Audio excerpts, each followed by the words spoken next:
Welcome student. আমরা last দুটো ক্লাসে বৃত্তের গতি নিয়ে আলোচনা করেছি।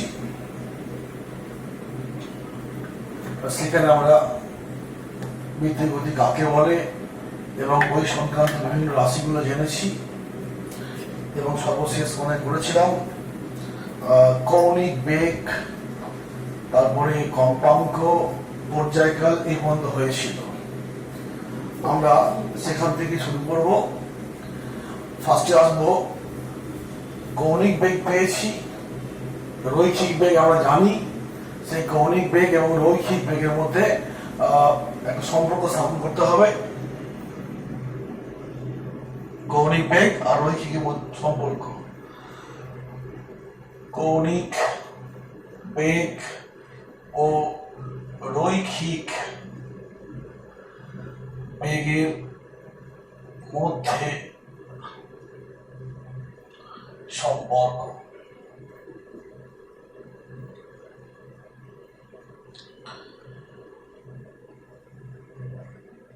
কৌণিক বেগ আমরা জেনে গেছি। কৌণিক বেগকে কি দিয়ে প্রকাশ করছি? ওমেগা দিয়ে। ওমেগা সমান থিটা বাই টি। বৃত্তপথে বস্তু ঘুরছে, এটা হচ্ছে ব্যাসার্ধ, আর এ বিন্দু থেকে বি বিন্দুতে আসতে সময় লাগছে থিটা। এ বি কে আমি এস বলছি, ও এ মানে ব্যাসার্ধ, আর এ ও বি কোণ হচ্ছে কৌণিক সরণ। সরণ এবং এটাকে থিটা বললাম। ওমেগা সমান, এবং এই এ থেকে বিতে আসতে, বৃত্তের পথে এ থেকে বিতে আসতে যদি টি সময় নেয়, তাহলে কৌণিক সরণ হচ্ছে থিটা। এই কোণটা থিটা। এ ও বি প্রথম অবস্থান আর শেষ অবস্থান, বৃত্তের কেন্দ্রে যে কোণ সৃষ্টি করে তাকেই বলবো কৌণিক সরণ, আর তার জন্য সময় লেগেছে টি। অতএব কৌণিক বেগ ওমেগা সমান কৌণিক সরণ বাই টি, এই পেলাম। ঠিক এইরকমই সম্পর্ক আমরা রৈখিক বেগেও পাই। রৈখিক বেগে কি ছিল? রৈখিক বেগ হচ্ছে সরণ বাই সময়। রৈখিক ক্ষেত্রে বেগ ভি সমান এস বাই টি। এস হচ্ছে সরণ। তো এই ক্ষেত্রেও কিন্তু সরণ আছে। সরণটা আমি এইভাবে ভাববো যে এ থেকে বি তে যাচ্ছে। যদি এ বি খুব কাছাকাছি হয় তাহলে এ বি কে একটা সরলরেখা ভাবতে পারি, কিন্তু যখনই এ বি এর মানটা বড় হয়ে যাবে তখন তাকে আমরা সরলরেখা ভাববো না, বক্ররেখা ভাববো। তো আমরা এক্ষেত্রে যখন আমি সরণ বলবো এ বি কে, তখন ওটা ক্ষুদ্র, এটা ভেবে নিয়েই কাজ শুরু করবো। ঠিক আছে, অতএব এই ক্ষেত্রে লিখেছি এটা হচ্ছে সরণ, রৈখিক সরণ, অবশ্যই রৈখিক সরণ। এই হলো। এখন এটা বলবো, এই ছবি থেকে দেখো থিটা সমান কি হবে? বৃত্তচাপ বাই ব্যাসার্ধ, মানে থিটা সমান এস বাই আর। এটা আমরা আগেই পেয়েছি। এইখান থেকে এস সমান আর থিটা। যদি এই সমীকরণে বসিয়ে দিই, এস এর জায়গায় আর থিটা বললাম, বাই টি করলাম। এস রৈখিক সরণ বলে দিয়েছি ব্যাখ্যাটা, অতএব এসটাকে আমি সরণ বলে নিচ্ছি, এস এর জায়গায় আর থিটা বসাচ্ছি। এই পেলাম ভি সমান আর, এই থিটা বাই টি মানে ওমেগা, থিটা বাই টি মানে ওমেগা, অর্থাৎ একটা সম্পর্ক পেয়ে গেলাম। এখানে দেখো বেগের মান আছে, ব্যাসার্ধ আছে, ওমেগা আছে। যেহেতু বেগ প্রতি মুহূর্তে, এখানে দেখো যদি বস্তু কৌণিক বেগ সমান হয়, বৃত্তপথে ঘোরার সময় কৌণিক বেগ যদি সমান হয়, সেক্ষেত্রে বস্তুর গতিকে বলবো সমকৌণিক গতি। অতএব ওমেগা স্থির, ব্যাসার্ধ তো অবশ্যই স্থির আছে, অতএব ভি এর মানটাও স্থির, কিন্তু ভি এর দিক ঠিক নেই, প্রতি মুহূর্তের দিক পাল্টাচ্ছে স্পর্শক বরাবর। অতএব আমরা বলবো কি যে এই ভিটাকে আমি দ্রুতি বলতে পারি। দ্রুতি সমান কি বলবো, ব্যাসার্ধ ইন্টু কৌণিক বেগ। দ্রুতি সমান ব্যাসার্ধ ইন্টু কৌণিক বেগ। যদি এখানে দেখছি যে কোন এক মুহূর্তে তাৎক্ষণিক বেগ কি বলবো, তাৎক্ষণিক বেগ, অতএব এই ক্ষেত্রে তাৎক্ষণিক বেগের মান পাবো, কিন্তু তাৎক্ষণিক বেগ বলতে পারবো, কিন্তু এই ভিটাকে পুরোপুরি ভাবে বেগ বলা যাবে না, এই কারণে কারণ বেগের দিকটা পাল্টে যাচ্ছে। সেই সেন্সে বললাম মানটা তো আছে, বেগের মান কি বলা হয়, দ্রুতি। অতএব দ্রুতি সমান ব্যাসার্ধ ইন্টু কৌণিক বেগ পেয়েছি। কিন্তু এটা কি আবার বলবো তাৎক্ষণিক ক্ষেত্রে, যখন মুহূর্তের কথা বলছি এটা কি বলতে পারি, তাৎক্ষণিক বেগ। তাৎক্ষণিক বেগ মানে কোন এক মুহূর্তের বেগ, অথচ দ্রুতির মানের সমান। তাৎক্ষণিক বেগ সমান ব্যাসার্ধ ইন্টু কৌণিক বেগ, এটাই বলতে পারি, ব্যাসার্ধ ইন্টু কৌণিক বেগ। এই পর্যন্ত হলো, দুটো জিনিস পেলাম। এটাকে আরেকটা উপায়ে পাওয়া যেতে পারে ক্যালকুলাসের সাহায্যে। আমরা ক্যালকুলাস শিখিনি, কিন্তু নিশ্চয়ই তোমরা একমাত্রিক গতিতে বা ভেক্টরে একটু ক্যালকুলেশন শিখে গেছো। ক্যালকুলাসের যেমন এটা ক্যালকুলাসের নিয়ম অনুসারে ক্যালকুলাস বা কলনবিদ্যা, সেখানে দেখো ক্যালকুলাস থেকে আমরা জানি কি জানি তুমি, যে এস সমান আর থিটা।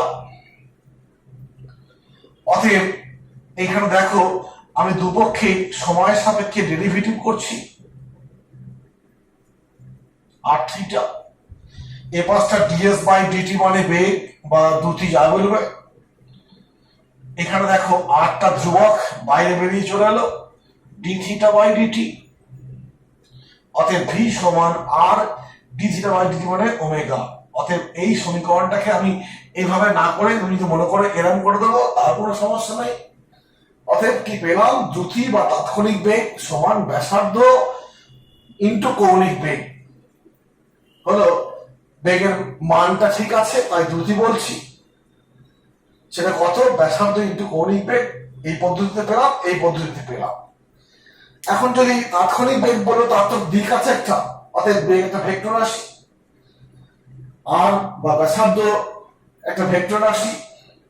তাৎক্ষণিক বেগ ভেক্টর, ব্যাসার্ধ ভেক্টর, কাপড়টা হয়ে গেল। যেটা বলছিলাম, তাৎক্ষণিক বেগ একটা ভেক্টর, ব্যাসার্ধ ভেক্টর, ওমেগা মানে কৌণিক বেগ একটা ভেক্টর, তিনটি ভেক্টর। আর কি, এই দুটো হচ্ছে মেরু ভেক্টর বা পোলার ভেক্টর, আর ওমেগাটা হচ্ছে কৌণিক ভেক্টর বা অ্যাক্সিয়াল ভেক্টর। অ্যাক্সিয়াল ভেক্টর অক্ষের দিকে হয়, এগুলো নিয়ে আলোচনা ডিটেলসে করে নিয়েছি, অসুবিধা নেই। এখন তোমার মনে প্রশ্ন জাগবে যে এইটা হচ্ছে ভেক্টর রাশি, এটাও ভেক্টর রাশি, এই দুটো গুণ করে একটা ভেক্টর পাচ্ছি। আমরা ভেক্টরের গুণ শিখেছি, ভেক্টরের গুণ দু রকমের হয়, এক হচ্ছে ক্রস গুণ, একটা ডট গুণ। দুটো ভেক্টরের গুণ করে যদি একটা স্কেলার রাশি পাই, তখন তাকে বলা হয়, সেই গুণটাকে বলা হয় ডট গুণ বা স্কেলার প্রোডাক্ট। আর দুটো ভেক্টরের গুণ করে যদি একটা ভেক্টর রাশি হয়, তখন তাকে বলবো যে ক্রস প্রোডাক্ট, সেই গুণটাকে বলবো ক্রস প্রোডাক্ট। অতএব এখানে দেখো আর এবং ওমেগা দুটো ভেক্টর গুণ করে এটা পেয়েছি, অতএব এই গুণটা কেমন হবে, তোমার ক্রস গুণ হবে। এখন ক্রস গুণ করার ক্ষেত্রে কিছু নিয়ম আছে, দিকের নিয়ম আছে, সেটা আমরা দেখব। যে ওমেগা আর ক্রস যে পেলাম, ভি সমান আর ক্রস ওমেগা, আর ওমেগা পেলাম। অতএব ভেক্টর ফর্মে কি লিখবো, ভেক্টর ফর্ম, এই সমীকরণটা ভেক্টর ফর্ম হবে কি, ভি সমান আর ক্রস ওমেগা বা ওমেগা ক্রস আর। তুমি বলবে কোনটাকে অ্যাকসেপ্ট করবে, এইটাকে অ্যাকসেপ্ট করবে না এটা অ্যাকসেপ্ট করবে, দুটোর মধ্যে কোনো একটা হবে নিশ্চয়ই। কারণ এইটা যেদিকে হয়, এই আর ক্রস ওমেগা যেদিকে হবে, ওমেগা ক্রস আর তার উল্টো দিকে হবে। ঠিক যেমন এ ক্রস বি, এ একটা ভেক্টর, এ ভেক্টর, এটা বি ভেক্টর, কোনটা থিটা। তো মনে রাখবে, আমি যদি এ ক্রস বি বলি তাহলে এই ছেদ বিন্দুতে একটা স্ক্রু বসাবো, স্ক্রু নিয়ম বা ক্রস গুণ নিয়ম যাই বলবে, এই বিন্দুতে একটা স্ক্রু বসাবো। যেমন মুখে উচ্চারণ করছি, ফার্স্টে যেটা আসবে এবং পরে যেটা হবে, প্রথম থেকে শেষটার দিকে ঘোরাবো স্ক্রুকে, অর্থাৎ আমি এই পথে স্ক্রুকে ঘোরাবো, এইখানটা রেখে আমি এইরকম ঘোরাবো। তুমি বলো তো, যদি এই দুটোর গুণফল সি ভেক্টরটা হয় তাহলে সি এর দিকটা কোনটা? এটা হবে, কারণ এইরকম রেখে আমি এইরকম ঘোরাচ্ছি, ভালো বেরিয়ে আসবে। যদি আমি বি ক্রস এ করি তাহলে কি হবে? বি থেকে এর দিকে ঘোরাবো, ছেদ বিন্দুতে আমি স্ক্রুটা রাখবো, দিয়ে কোন দিকে ঘোরাবো? উল্টো দিকে ঘোরাবো। এখন কি করবো? এই ক্ষেত্রে আমি আবার এই দিকে ঘোরাচ্ছি, এই দিকে ঘোরা, দেখো ভিতরের দিকে হবে, ভিতরের দিকে হবে। তা সেক্ষেত্রে মানটা হয়তো একই হবে কিন্তু দিকটা আচ্ছা আমি এটা ডি ভেক্টর বললাম, ডি হচ্ছে অন্তর্মুখী। অন্তর্মুখী সিম্বল আমরা শিখিয়েছি কি, এরকম একটা ক্রস চিহ্ন। আর এখানে সিটা কি? বহির্মুখী। এটা কি চিহ্ন? ডট চিহ্ন।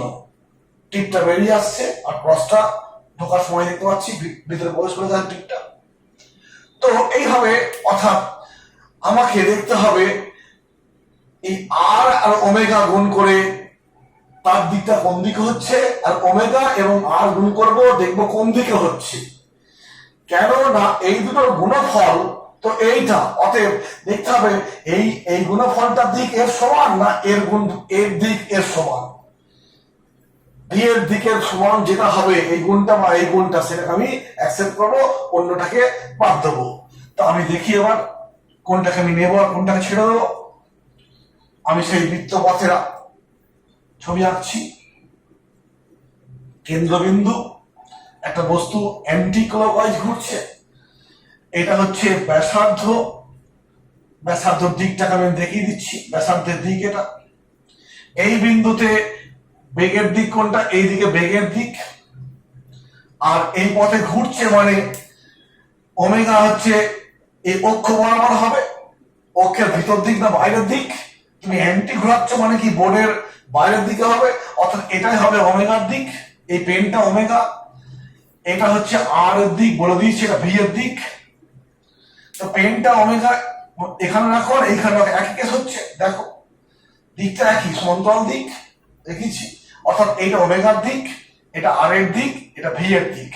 তো আমি যদি আর ক্রস ওমেগা, আর থেকে ওমেগার দিকে একটা স্ক্রুকে ঘোরাই, দেখো আমি একটা স্ক্রু নিয়েছি, ধরো এটা হচ্ছে স্ক্রু, এটা হচ্ছে স্ক্রু আমি নিয়েছি, আমার পেনটা হচ্ছে ওমেগা, ভি আর আর দেখতে পাচ্ছি।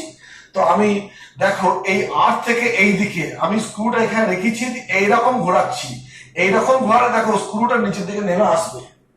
কিন্তু ওমেগা থেকে আর এর দিকে ঘোরালে পরে যদি আমি এইরকম ঘোরাই, দেখো এটা উপর দিকে উঠে যাচ্ছে, ঘোরানোর নিয়মেই উঠে যাচ্ছে। অর্থাৎ ওমেগা ক্রস আর করলে পরে ভি এর দিকে আমি দিকটা পাবো, ওমেগা ক্রসের দিকটা। অতএব আমি কোনটা নেব? আমি এটাকে ইগনোর করবো, এইটাকে নেবো। তোমরা ভিডিওটা আবার একবার পজ করবে, দেখে নেবে কি বলছি, বারবার বলার দরকার নেই, ভিডিওতে রেকর্ড হয়ে আছে। অতএব আমি নিলাম এইটা। এই হলো ভেক্টর ফর্ম অফ কৌণিক বেগ, রৈখিক বেগ আর কি ব্যাসার্ধের মধ্যে যে সম্পর্ক, তার এটা ভেক্টর ফর্ম। ঠিক আছে, এই পর্যন্ত মোটামুটি হলো। কৌণিক বেগের একক বলে দিয়েছি। এবার আসবে এর পরের বিষয়টা হচ্ছে কৌণিক ত্বরণ আর রৈখিক ত্বরণের মধ্যে সম্পর্ক। ফার্স্টে আমি কৌণিক ত্বরণ কাকে বলে বার করব। কৌণিক ত্বরণ ইংরেজিটা কি হবে? অ্যাঙ্গুলার অ্যাক্সেলারেশন, অ্যাঙ্গুলার অ্যাক্সেলারেশন বা কৌণিক ত্বরণ। তো আমরা রৈখিক ত্বরণ কি শিখেছি? রৈখিক ত্বরণে শিখেছি যে একটা বস্তু বেগ যদি সময়ের সঙ্গে সঙ্গে বৃদ্ধি পায় তখন তোমার সেই বেগ বৃদ্ধির হারকে বলা হয় রৈখিক ত্বরণ। একটা বস্তুর বেগ যদি সময়ের সঙ্গে বৃদ্ধি পায় তখন বস্তুর বেগ বৃদ্ধির হারকে বলা হয় কি? রৈখিক ত্বরণ। আমরা এখানে লিখছি রৈখিক ত্বরণটাকে। রৈখিক ত্বরণ, এগুলো খুব আমাদের অন্তরে ঢুকে গেছে অনেক আগে থেকে, ক্লাস 7-8 থেকে। অতএব রৈখিক ত্বরণ মানে কি? এ সমান V minus you by T. একটা বস্তু ইউ বেগ নিয়ে যাত্রা শুরু করেছে, টি সময় পরে ভি বেগ লাভ করলো। অতএব বেগের বৃদ্ধি কতটা? V minus U. কত সময়? টি সময়। অতএব একক সময় বৃদ্ধিকে আমি বাই টি করে দিচ্ছি। এটা হচ্ছে রৈখিক ত্বরণের সম্পর্ক। এটাকে আমি এভাবে লিখতে পারি V two minus V one by T. আমি প্রাথমিক বেগটাকে ভি ওয়ান বললাম আর শেষ বেগটাকে ভি টু বললাম, লিখতে পারি নিশ্চয়ই। এটা হচ্ছে রৈখিক ত্বরণ। ঠিক এইভাবেই এইরকম ভাবে আসবে কৌণিক ত্বরণ। কৌণিক ত্বরণ, একে আমরা আলফা আলফা দিয়ে প্রকাশ করব। আলফা চিহ্ন, আলফা কোণ বিটা কোণ পেয়েছ সেরকম আলফা, আলফা রশ্মি বিটা রশ্মি নাম আছে আলফা। এখানে কৌণিক ত্বরণকে আলফা দিয়ে প্রকাশ করব। অতএব আলফা সমান কি হবে? যেমন V two minus V one, এখানে বলবো কি omega two minus one by T. কারণ রৈখিক গতিতে বেগকে ভি দিয়ে প্রকাশ করব, বৃত্তীয় গতিতে বেগ বলতে কৌণিক বেগ, তাকে আমরা ওমেগা দিয়ে প্রকাশ করব। অর্থাৎ একটা বস্তু বৃত্তপথে ঘুরছে, শুরুতে তার কৌণিক বেগ ছিল ওমেগা ওয়ান, টি সময় পর বেগ বৃদ্ধি পেয়ে হলো কত? বেগ বৃদ্ধি পেয়ে হলো তোমার ওমেগা টু টি সময়। অতএব বেগ বৃদ্ধির পরিমাণ omega two minus omega one, T সময় হয়েছে, একক সময় কি হবে? টি দিয়ে ভাগ করে দিয়েছি। এই হলো। ঠিক এর সঙ্গে ট্যালি করে আমি সংজ্ঞা করে ফেললাম কৌণিক ত্বরণ কাকে বলা হয়। যে বৃত্তপথে ঘূর্ণায়মান বস্তুর বেগ যদি ক্রমশ কৌণিক বেগ যদি বাড়তে থাকে, তাহলে সেই কৌণিক বেগ বৃদ্ধির হারকে বলা হয় কৌণিক ত্বরণ। হলো, এই হলো কৌণিক ত্বরণের এক্সপ্রেশন এবং তার একক বলছি, এক্সপ্রেশন বললাম, সরি একক বলছি। এবার একক বলো, আলফার একক কি হবে? এখানে যেমন একক বলতে কি, এর একক কি হয়? মিটার পার সেকেন্ড স্কয়ার বা মিটার সেকেন্ড ইনভার্স বলতে পারি, সেমি পার সেকেন্ড স্কয়ার এরকম আছে। ঠিক এখানে কি হবে? ওমেগার একক হচ্ছে র‍্যাড পার সেকেন্ড। এই দুটোই ওমেগা, অর্থাৎ কৌণিক বেগ। কৌণিক বেগের একক কি হবে? তোমার র‍্যাড পার সেকেন্ড, আবার নিচে দেখ একটা সেকেন্ড আছে, এইটার মানে হচ্ছে র‍্যাড পার সেকেন্ড, একক বলছি। বাই সেকেন্ড মানে কি হবে? র‍্যাড পার সেকেন্ড স্কয়ার বা র‍্যাড সেকেন্ড ইনভার্স। মাত্রা কি হবে? মাত্রা হবে এই তোমার ওমেগার মাত্রাটা কি আছে? 1 বাই টি বা টি মাইনাস 1। দেখো আমরা করেছি আগের দিন, আবার নিচে একটা টি আছে, অতএব মাত্রাটা হবে টি মাইনাস 2। কৌণিক ত্বরণের মাত্রা কি হলো? টি মাইনাস 2। এখানেও তোমার সেই সব বিষয়গুলো আসবে পরপর, যেমন মাত্রা একক বললাম। একটা উদাহরণ যদি বলতে হয় যে কৌণিক ত্বরণ আছে, উদাহরণ দাও একটা বস্তু। তুমি দেখবে যখন ফ্যানের সুইচ অন করবে, একটা ঘরের মধ্যে ঘরে ঢুকলে ঢুকি ফ্যানের সুইচ অন করে দিলে, তার সুইচ অন করার মুহূর্তে ফ্যানটা সিট ছিল, অর্থাৎ ওমেগা ওয়ান এর মান 0।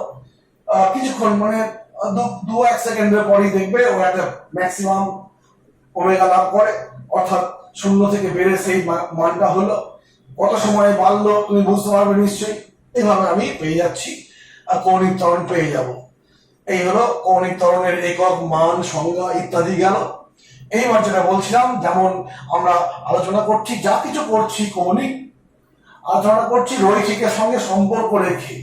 অতএব কৌণিক ত্বরণ যেখানে পেলাম আর রৈখিক ত্বরণও জানতাম, এই দুটোর মধ্যে সম্পর্ক হবে। একটু আগেই যেমন বলেছি আমরা কৌণিক বেগ এবং কৌণিক বেগ এবং রৈখিক বেগের সম্পর্ক করলাম, ঠিক সেরকমই কৌণিক ত্বরণ আর রৈখিক ত্বরণের মধ্যেও সম্পর্ক আমরা নির্ণয় করব। আচ্ছা, এই পর্যন্ত থাক, এটা থাক। কৌণিক ত্বরণ ও রৈখিক ত্বরণের মধ্যে সম্পর্ক। কৌণিক ত্বরণ কি পেলাম স্যার? আলফা সমান ওমেগা 2 মাইনাস ওমেগা 1 বাই টি। আবার এই হলো এটা, এখানে তোমার ওমেগা 1 হচ্ছে প্রাথমিক কৌণিক বেগ, ওমেগা 2 হচ্ছে চূড়ান্ত কৌণিক বেগ। অতএব প্রাথমিক রৈখিক বেগ কি হবে? রৈখিক বেগ, এই যে ভি সমান ওমেগা আর যে সম্পর্কটা পেয়েছি এইখান থেকে লিখবো প্রাথমিক কৌণিক রৈখিক বেগ হচ্ছে V1 সমান ওমেগা 1 আর ভি সমান তো ওমেগা আর, কৌণিক বেগ ইন্টু ব্যাসার্ধ সমান রৈখিক বেগ, অর্থাৎ প্রাথমিক বেগ কত? ওমেগা 1 ইন্টু আর, আর চূড়ান্ত কত হবে? চূড়ান্ত রৈখিক বেগ ওমেগা V2 সমান ওমেগা 2 আর। অতএব রৈখিক ত্বরণ তোমার এ সমান V2 minus V1 by T, A সমান omega 2 R minus omega 1 by R by T, A সমান omega 2 minus omega 1 by T into R, A সমান আলফা আর। চলে এলো সম্পর্ক কি? কৌণিক ত্বরণ, রৈখিক ত্বরণ এবং ব্যাসার্ধের মধ্যে সম্পর্ক পাচ্ছি এটা। এখানে কৌণিক ত্বরণ একটা ভেক্টর, কি ভেক্টর? কৌণিক ত্বরণ হচ্ছে তোমার অক্ষীয় ভেক্টর, ব্যাসার্ধ মেরু ভেক্টর। ব্যাসার্ধের ভেক্টরের দিকটা কোন দিকে? না কেন্দ্র থেকে পরিধির দিকে হচ্ছে ব্যাসার্ধের দিক হলো। আর এটা হচ্ছে রৈখিক ভেক্টর, রৈখিক ত্বরণ বা মেরু ভেক্টর, যা বলতে এটা মেরু ভেক্টর, জানি না ভুল বললাম কিনা, মেরু ভেক্টর, অক্ষীয় ভেক্টর, এটা মেরু ভেক্টর। তো এর দিক হচ্ছে যেদিকে বেগ সেদিকে তো তোমার রৈখিক বেগ, যেদিকে সেদিকে রৈখিক ত্বরণের অভিমুখ হয়। আলফা কৌণিক বেগ মানে হচ্ছে অক্ষ বরাবর অভিমুখ হবে। অতএব আরটা কি? ব্যাসার্ধের দিকে অভিমুখ হবে। আমি একটু ছবি থেকে বলে দিচ্ছি, দেখো কেন্দ্র বৃত্তপথে ঘুরছে বস্তু, তো এইটা হচ্ছে ব্যাসার্ধের দিক, এটা হচ্ছে বেগের দিক মানে এদিকে কি কার দিক? এদিকে ত্বরণের দিক। আর আলফার দিক এইটা, আমি এটাকে এখানে বসানোর পরে দেখো ঠিক আগের সমীকরণটা চলে এসছে, আগে ছবিটা এসছে শুধুমাত্র ভি এর জায়গায় এ। অতএব এইটার ভেক্টর ফর্ম কি হবে? এ ভেক্টর সমান আলফা ভেক্টর ক্রস আর ভেক্টর, কৌণিক রৈখিক ত্বরণ ভেক্টর সমান কৌণিক ত্বরণ ভেক্টর ক্রস ব্যাসার্ধ। এই হলো ভেক্টর রূপ পেয়ে গেলাম। ঠিক একই রকম আছে কৌণিক ত্বরণ, কৌণিক বেগ ইত্যাদি। আচ্ছা, এবার দেখি কি বাকি আছে। আর তো বাকি বলে কিছু পাচ্ছি না। ঠিক আছে, এবার আমরা অনেকখানি পড়ে ফেলেছি, প্রায় 3টে ক্লাস হয়ে যাচ্ছে। সেই 3টে ক্লাসের থেকে আমরা বিভিন্ন রকম সংজ্ঞা, একক, মাত্রা, তার গাণিতিক রূপ ইত্যাদি পেয়েছি, বিভিন্ন সমীকরণ পেয়েছি। সেইগুলো থেকে আমরা বিভিন্ন রকম নিউমেরিক্যাল প্রবলেম সলভ করতে পারবো। সেটা আমরা তার জন্য ওই সমীকরণগুলোকে আমি একটু মনে করিয়ে দু একটা এক্সট্রা সমীকরণ করে দিচ্ছি, এগুলো পরিষ্কার করে দিই আগে। তোমরা একমাত্রিক গতিতে পেয়েছো গতি সমীকরণ, একমাত্রিক গতি পেয়েছো, সেখানে গতি সমীকরণ ছিল, সেগুলো আমরা একে দেখো সবই দেখলাম। রৈখিক ক্ষেত্রে যে সমস্ত রাশিগুলো ছিল, যেমন কৌণিক ক্ষেত্র, সেই রাশিগুলো এলো। রৈখিক গতির ক্ষেত্রে যে সমস্ত সমীকরণগুলো ছিল, ঠিক সেই রকমই তাল মিলিয়ে সমীকরণ আমরা এখানেও পেয়ে যাব। তোমার যদি এক কথায় বলে রৈখিক ত্বরণের ভেক্টর রূপ কি হবে? রৈখিক ত্বরণের বৃত্তীয় প্রকাশ, রৈখিক ত্বরণের রৈখিক ত্বরণটা রৈখিক গতিতে রৈখিক ত্বরণ, বৃত্তীয় গতিতে কি হবে? কৌণিক ত্বরণ। রৈখিক গতিতে রৈখিক বেগ, বৃত্তীয় গতিতে কৌণিক বেগ, এবং সেগুলোর মধ্যে সম্পর্ক দেখো আমি পরপর লিখছি যেগুলো পেয়েছি। ফার্স্টে পেলাম থিটা সমান এস বাই টি, আবার পেলাম ওমেগা সমান থিটা বাই টি,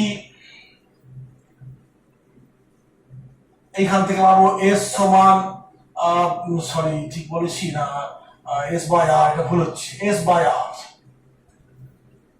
এস সমান এখান থেকে আর থিটা, এস সমান আর থিটা, আর কি পেয়েছি, ওমেগা পেয়েছি, ভি সমান ওমেগা আর পেয়েছি। তারপর দেখো এ সমান আলফা আর পেয়েছি, ভেক্টর রূপগুলো লিখছি না। আরো পেয়েছি আগের দিন টি সমান 2 পাই বাই ওমেগা বা ওমেগা সমান 2 পাই বাই টি। আরো কি পেয়েছি, এন সমান 1 বাই টি বা টি সমান 1 বাই এন, এবং এইখান থেকে এন সমান 1 বাই টি, টিটা নিচে আছে, অতএব ওমেগা সমান 2 পাই এন, এগুলো সব পেয়েছি।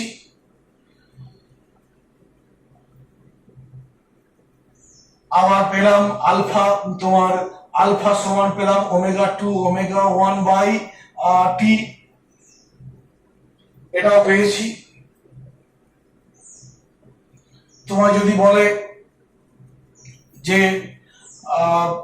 এই সূত্রটা রৈখিক রূপটা কি হবে, এইটা রৈখিক রূপটা কি হবে, ভি সমান এস বাই টি, এইটার কি হবে এস সমান ভিটি, ঠিক দেখো এভাবে পেয়েছি, এগুলো আছে। এখন একমাত্রিক গতিতে, একমাত্রিক রৈখিক গতিতে রৈখিক গতিতে আমরা দেখো গতির সমীকরণগুলো পেয়েছি, গতির সমীকরণ পরপর পেয়েছি। দেখো সেগুলো কি, আমরা পেয়েছি এস সমান ভিটি, যেটা আলোচনা করে ফেলেছি। এই সমীকরণটা দেখে এটা হচ্ছে তোমার এরকম ছিল, এক মিনিট বলছি, এইখান থেকে আরেকটা জিনিস পাবো আমরা, এইখান থেকে যে থিটা সমান ওমেগা টি, এটা পেতে পারি। ঠিক এইরকমই সমীকরণ এটা কৌণিক ক্ষেত্রে আছে। 1 নম্বর 2 নম্বর দেখবে পেয়েছি ভি সমান ইউ প্লাস এটি। 3 নম্বরে এটাও পেয়েছিলাম এস সমান ইউটি প্লাস হাফ এটি স্কোয়ার। আর একটা পেয়েছিলাম ভি স্কোয়ার সমান ইউ স্কোয়ার 2as। এইগুলো আমরা বিভিন্ন ভাবে প্রমাণ করেছি, ক্যালকুলাস দিয়ে, তারপরে ক্যালকুলাস দিয়ে, লেখচিত্র দিয়ে, বা এমনি ফিজিক্যাল ব্যাখ্যা দিয়ে আমরা বিভিন্ন ভাবে আমরা এই প্রমাণগুলো করেছি। কোথায়, একমাত্রিক গতিতে। এইরকম প্রমাণ, এরকমই সমীকরণ আমি বৃত্তীয় গতিতে পাবো, ঠিক এরকমই সমীকরণ পাবো। দেখো সেটা আমরা বৃত্তীয় গতিতে কি কি সমীকরণ আসতে পারে বলছি। এটা বৃত্তীয় গতির কথা বলছি, যে কৌণিক ত্বরণ একটু আগে বললাম আলফা সমান ওমেগা 2 মাইনাস ওমেগা 1 বাই টি। এটাকে কোনাকুনি গুণ করে দাও, ওমেগা 2 মাইনাস ওমেগা 1 সমান আলফা টি, অতএব ওমেগা 2 সমান ওমেগা 1 প্লাস টি। দেখো তো এই সমীকরণটা এখানে কোনটার সঙ্গে মিল পাচ্ছ, দেখো ভি সমান ইউ প্লাস এটি, শেষ রৈখিক বেগ, প্রথম রৈখিক বেগ, রৈখিক ত্বরণ সময়, ঠিক সেরকমই শেষ কৌণিক বেগ, প্রথম কৌণিক বেগ, কৌণিক ত্বরণ ইন্টু টি। ঠিক এই সমীকরণটার সঙ্গে দেখো এই সমীকরণটা একটা আমি ঠিক কৌণিক রূপ, রৈখিক সমীকরণের এটা কৌণিক রূপ, বৃত্তীয় গতির সমীকরণ হচ্ছে এটা কৌণিক ফর্ম। এটা ঠিক এইভাবে আমি এরকম বলতে পারি যে এই সমীকরণটার ক্ষেত্রে কি লিখবো, এই ক্ষেত্রে কি লিখবো, এই সমীকরণের ক্ষেত্রে এস মানে সরণ, রৈখিক গতিতে সরণ এস, কৌণিক গতিতে সরণকে থিটা দিয়ে প্রকাশ করব। ইউ মানে হচ্ছে প্রাথমিক বেগ, কৌণিক গতি প্রাথমিক বেগ ওমেগা 1, টাইম একই আছে, প্লাস হাফ রৈখিক ত্বরণ, এখানে কৌণিক ত্বরণ ইন্টু টি স্কয়ার। চলো দেখো এইভাবে সমীকরণ কৌণিক গতিতে ওই এই সমীকরণটার কৌণিক বিকল্প পেলাম। তারপর দেখো আবার এইটার ক্ষেত্রে কি বলবো, শেষ রৈখিক বেগ মানে এই ক্ষেত্রে হবে ওমেগা 2 স্কয়ার, প্রথম রৈখিক বেগের square omega 1 square plus 2 alpha theta. এই হলো আরেকটা সমীকরণ। এরকম ভাবে আমরা দেখবো 11-এ চর্চা করে এগিয়ে যাবো। যত রকম সমীকরণ পেয়েছি আমরা সব কৌণিক ক্ষেত্রে পেয়ে যাবো। সে তোমার কৌণিক কার্য, কৌণিক ক্ষমতা, বিভিন্ন রকম দেখবো আমরা বৃত্তীয় গতিতে ওই রৈখিক যে সম্পর্কগুলো পেয়েছি। তারপরে বল মানে এফ সমান এম এ পেয়েছি, এখানেও পাবো বলের তোমার বৃত্তীয় রূপ হবে টর্ক, সেটা আমরা পরে অনেক পরে, এখন এই চ্যাপ্টারে নেই, আমরা আস্তে আস্তে ওগুলো আলোচনা করবো, পরপর আসবো। এই হলো তোমার বৃত্তীয় গতি এবং রৈখিক গতির মধ্যে যে সমীকরণের ভ্যারাইটি, আমরা এগুলো করে ফেলবো। এবং এখান থেকে আমরা দেখবো সেট ওয়ানের বই দেখবে, প্রথম ছায়া বই দেখবে, সেট ওয়ানের অনেক অঙ্ক তুমি এই যে আমি দেখ বিভিন্ন সমীকরণ পরপর লিখেছি, এগুলো একমাত্রিক, এগুলো হচ্ছে কৌণিক কৌণিক বৃত্তীয় গতিতে, আর এগুলো দেখো বৃত্তীয় গতি এবং দুরকম গতির মধ্যে সমন্বয় আছে এখানে। এই হলো মোটামুটি এদিকটা গেল। এর পরের দিন আমরা আলোচনা করব তোমার অভিকেন্দ্র ত্বরণ নিয়ে আলোচনা করব। অভিকেন্দ্র ত্বরণ নিয়ে আলোচনা করবো। আজকে এখানে থাক, তোমরা অঙ্কগুলো করো, দিয়ে দেখো আমাকে জানাবে। ঠিক আছে।